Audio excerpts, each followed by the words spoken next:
बिस्मिल्लाहिर्रहमानिर्रहीम अस्सलाम वालेकुम वरहमतुल्लाहि वबरकातुहू। मैं मोहम्मद अली वारिस आज एक नई वीडियो के साथ हाज़िर हूँ।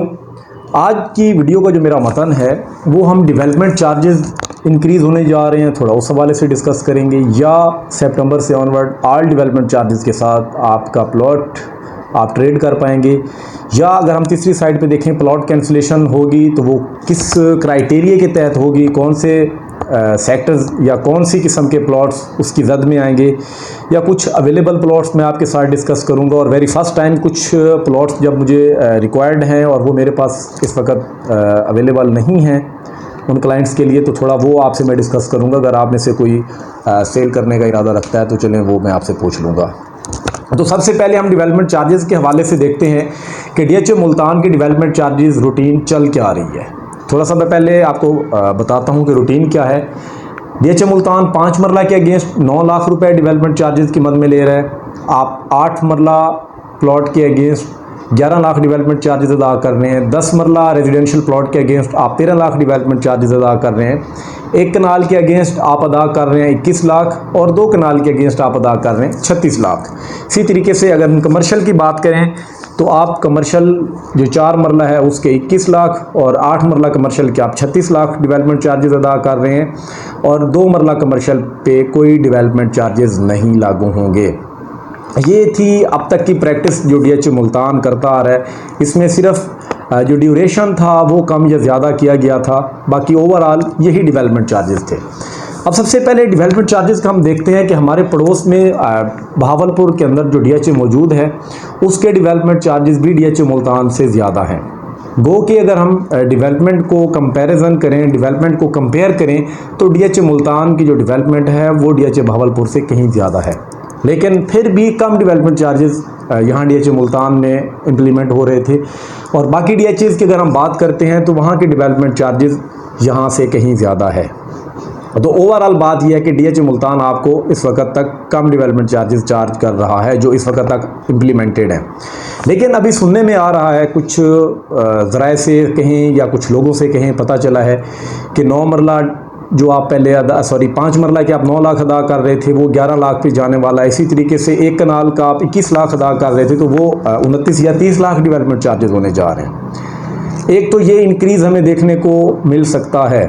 अब ये इंक्रीज़ हो सकता है थर्ड बैलेट के प्लॉट्स पे आए या थर्ड बैलेट वाले प्लॉट्स पे ना आए, या जो भी एक सूरत हाल है, ये थर्ड बैलेट आगे होने जा रही है तो ये चीज़ें शायद उसको मद्देनज़र रखते हुए या ओवरऑल कीमतों को मद्देनज़र रखते हुए जो भी एक स्ट्रेटजी है वो DHA मुल्तान की मैनेजमेंट अपनाने जा रही है।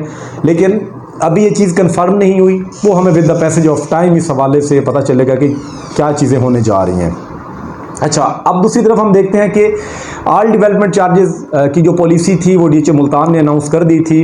अगर हम देखें जुलाई के अंदर कि जी आप किसी भी पोजेशन सेक्टर के अंदर डेवलपमेंट चार्जेस के बगैर अपना प्लॉट सेल आउट नहीं कर सकते।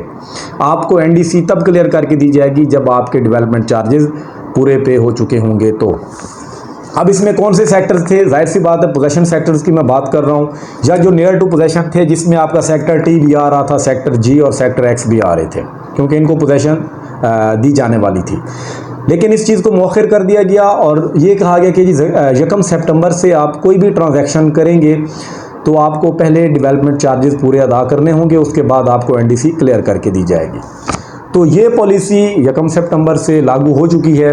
लेकिन अभी ऐसी कोई ट्रांजैक्शन अगर मैं कहूँ कि मेरे सामने हुई है या मैंने खुद की है तो ऐसा अभी ऐसा कोई कहते हैं ना कि प्रूफ देखने को नहीं मिला, क्योंकि अभी आज पहला वर्किंग डे था सितंबर का।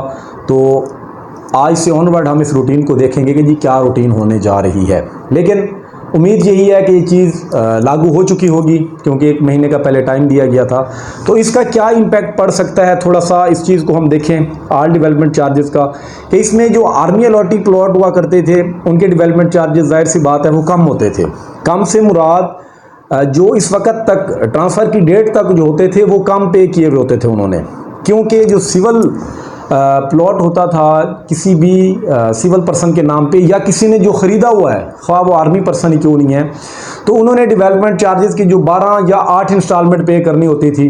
लेकिन जो सर्विस बेनिफिट में आर्मी की तरफ से किसी आर्मी पर्सन को मिला हुआ है रिटायरमेंट के बाद या सर्विस बेनिफिट की मद में उन्होंने ज़्यादा टाइम उनको दिया जाता है। आलमोस्ट अगर मैं कहूँ ये कोई 20 साल का मेरे ख्याल से ड्यूरेशन था जहाँ तक मुझे याद पड़ता है, और साल में सिर्फ 2 इंस्टॉलमेंट देनी होती थी और ये इन्होंने हाफ ईयरली इंस्टॉलमेंट देनी होती थी। इसलिए ज़्यादा ड्यूरेशन होने के बायस इनकी जो डेवलपमेंट चार्जेस होते थे वो कम होते थे। फ़र्ज़ करें अब 5 मरला अगर सिविल पर्सन के नाम पे अब वो 75,000 डेवलपमेंट चार्जेस अदा कर रहा था, उसने साल में 4 इंस्टॉलमेंट देनी होती थी।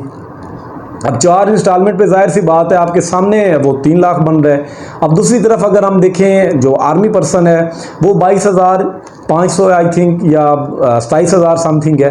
अगर 22,000 पे भी है तो उसका देख लें कि आप वो 2 इंस्टॉलमेंट पे करता ऑलमोस्ट 45,000 जाके वो अदा करता था।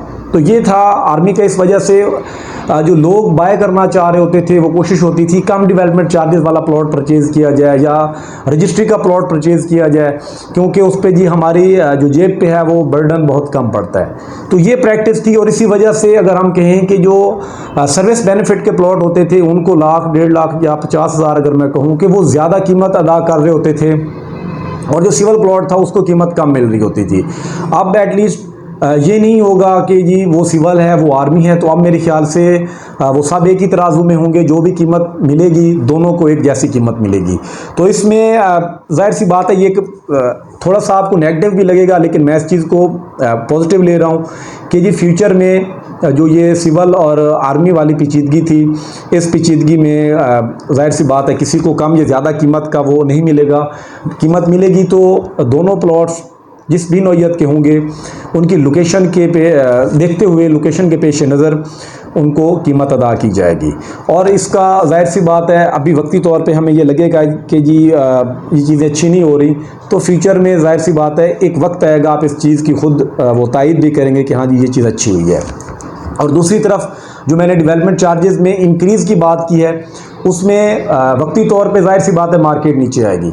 ये मैं स्ट्रेट फॉरवर्ड बोल रहा हूँ, कोई घुमा फिरा के इसमें मैं आपको नहीं कहूँगा कि वक्ती तौर पे लोग ये सोचेंगे कि जी पहले हम कॉस्ट ऑफ लैंड में, जाहिर सी बात है वो जो परचेज़र है वो घबरा रहा है कि जी बेशक कॉस्ट ऑफ लैंड कम ही क्यों नहीं है, लेकिन वो एक अनसर्टेनिटी की वजह से जो हमारे मुल्क की एक अनस्टेबल सूरत हाल है उसको वो ज़हन में रखते हुए कहते हैं कि जी पहले हम डर रहे हैं प्लॉट ख़रीदते हुए, दूसरी तरफ आप डेवलपमेंट चार्जेस बढ़ा रहे हैं, तो जाहिर सी बात है एक दफ़ा थोड़ा सा एक और वो कहें तो वो एक डाउट पड़ेगा उनके माइंड में, या थोड़ा सा वो कहें कि थोड़ी पैनिक सिचुएशन क्रिएट हो जाएगी।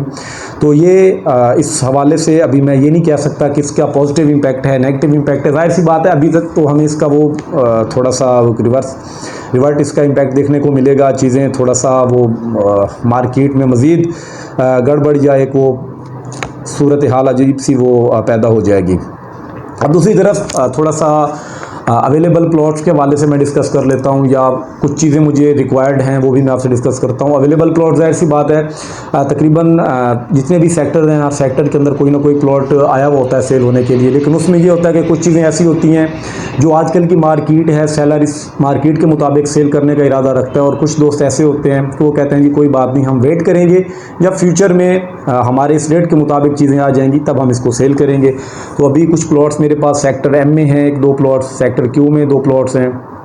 इसी तरीके से मेरे पास सेक्टर एक्स में एक प्लॉट पड़ा हुआ है। साथ में अगर हम बात करें यू 10 मरला की, वहाँ पे एक प्लॉट है। सेक्टर B1 के अंदर 10 मरले का 65 फीट फेसिंग, और यू सेक्टर के अंदर कश्मीर पार्क के करीब 10 मरले का प्लॉट अवेलेबल है।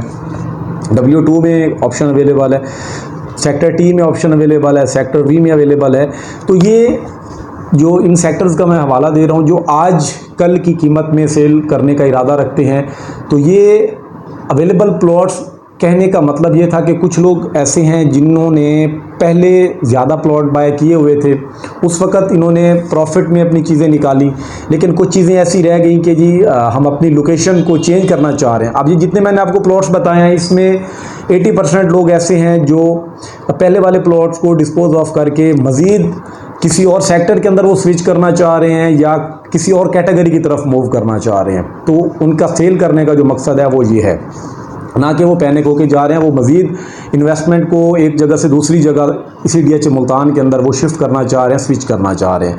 और कुछ रिक्वायर्ड प्लॉट्स भी हैं, लाइक अगर हम बात करें अभी जिस तरह सेक्टर B2 के प्लॉट्स को रिलोकेट किया गया है, इन सेक्टर के प्लॉट्स डिफरेंट सेक्टर्स में आए हैं, जो डेवलप्ड सेक्टर्स हैं, कुछ पोजेशन सेक्टर्स हैं और कुछ नॉन पोजेशन सेक्टर्स हैं। उनमें से कुछ ऐसे प्लॉट्स जो सेक्टर डी के अंदर अगर कैटेगरी के प्लॉट आप में से किसी का है और वो आप सेल करने का इरादा रखते हैं तो वो आप लाजमी मेरे साथ डिस्कस करें। कॉर्नर का प्लॉट मेन बुलेवार्ड के करीब का जो एरिया है वहाँ पे हो जाए, या कोई नॉर्मल प्लॉट भी हो सकता है। साथ में सेक्टर एन फॉर नेशन 1 कनाल में अगर आप देखें मेन बुलेवार्ड के करीब आपका कोई प्लॉट है, सेक्टर एच के अंदर कुछ हैं मुझे प्लॉट रिक्वायर्ड हैं, तो इस तरीके से कुछ 1-2 कमर्शियल्स भी मुझे रिक्वायर्ड हैं। लेकिन ये है कि आप अगर मुझे डिस्कस करते हैं, मेरे से डिस्कस करते हैं, तो मेरे ख्याल से आपको कीमतों का मेरे व्लॉग्स देख देख के कुछ हद तक अंदाज़ा हो चुका होगा।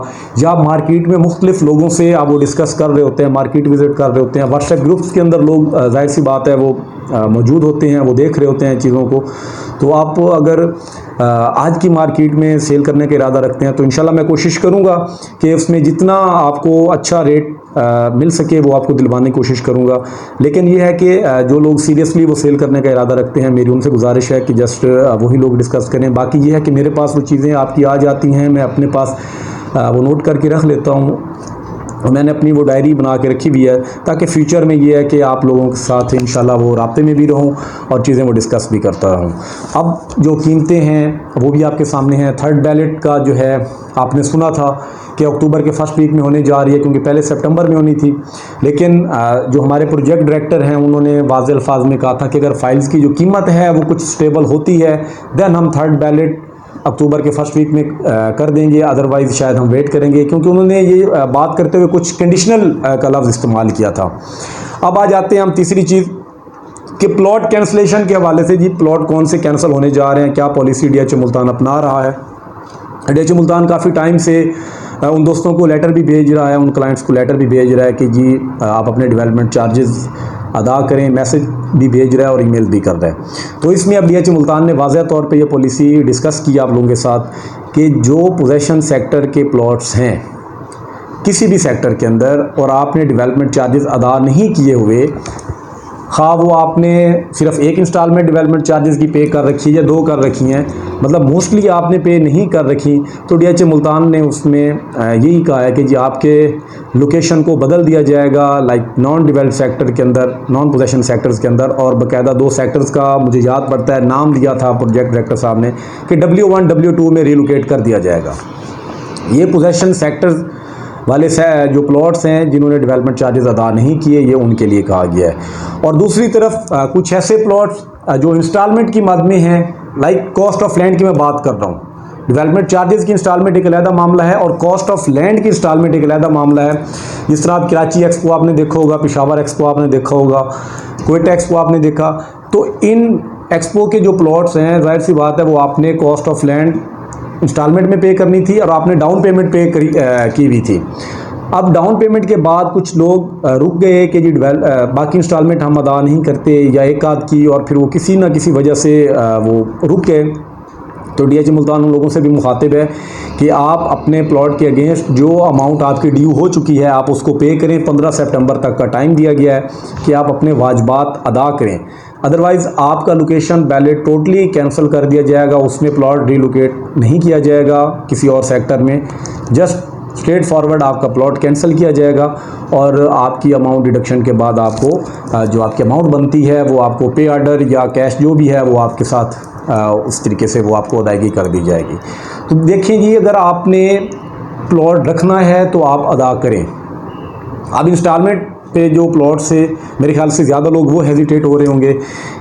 आप लोगों के लिए एक अपॉर्चुनिटी थी जो मैंने पहले भी डिस्कस की थी कि आप अपना प्लॉट कैंसिल करवा सकते हैं, कि आपको प्लॉट कैंसिल करा लेना चाहिए था। अगर आप ये सोच रहे हैं कि अब जिस कीमत पे हमने वो इंस्टॉलमेंट पे प्लॉट लिया था, हमने डाउन पेमेंट पे की या 1-2 इंस्टॉलमेंट्स पे किए हैं और हम आगे मज़ीद पे नहीं करना चाह रहे क्योंकि आजकल जो कैश पे चीज़ें हैं वो बहुत कम रेट पे आई हुई हैं, तो उसमें आप लोग अगर वो प्लॉट अपना रिफ़ंड करवा लेते तो मेरे ख्याल से वो बेहतर था। पहले भी आप लोगों से इस चीज़ को मैंने डिस्कस किया, मशवरा भी दिया कि आप ऐसा करें कि आप DHA को कहेंगे जी हम अपना प्लॉट रिफ़ंड करवाना चाह रहे हैं। उसमें पहले 20% डिडक्शन होती थी, अभी जो पॉलिसी थी रिसेंटली उसमें 10% डिडक्शन पे काफ़ी लोगों ने प्लॉट रिफ़ंड करवाए हैं। मेरे 1-2 जानने वाले हैं, उनके भी हमने रिफ़ंड करवाए हैं। उनमें से 1-2 की पेमेंट हो गई है और 1-2 की अभी वो प्रोसीजर चल रहा है। तो वो भी यही चाह रहे हैं कि जी चलो इंस्टॉलमेंट से हम स्विच करके कैश पे आ जाते हैं। तो यही मशवरा मैंने आप लोगों को दिया था कि इससे क्या है कि आपका जो पैसा है वो बचेगा। आप पैसे को मैनेज करें तो आप उस कीमत के अंदर 2 प्लॉट या थोड़ी सी कीमत और डाल के आप 2 प्लॉट ले सकते हैं। तो उम्मीद है आप लोगों को मेरी ये चीज़ थोड़ी समझ में आई होगी। अगर क्लियर नहीं हुई तो आप ईज़ी फील किया करें, मेरे व्हाट्सएप नंबर पे मुझे वॉइस नोट छोड़ दिया करें, मैसेज छोड़ दिया करें, या आप कॉल कर सकते हैं। सम टाइम मैं कॉल पे आपको टाइमली रिस्पांस नहीं दे पा रहा होता, तो उसके लिए ज़ाहिर सी बात है माज़रत कर सकता हूँ। लेकिन कोशिश मेरी यही होती है कि आप लोगों को मैं जितना जल्दी हो सके वो रिस्पांस दूँ या फ़ौरन आपकी कॉल ले लिया करूँ। इंशाल्लाह अगले व्लॉग में मिलते हैं। लेकिन उससे पहले ये कहना चाहूँगा कि आप में से कुछ लोग जिन्होंने मेरा चैनल पहले सब्सक्राइब नहीं किया हुआ, अगर वो अप टू डेट रहना चाहते हैं तो उनको चैनल सब्सक्राइब कर लेना चाहिए। और इंशाल्लाह अगले व्लॉग में मिलते हैं। तब तक के लिए इजाज़त दीजिए। अल्लाह हाफिज़।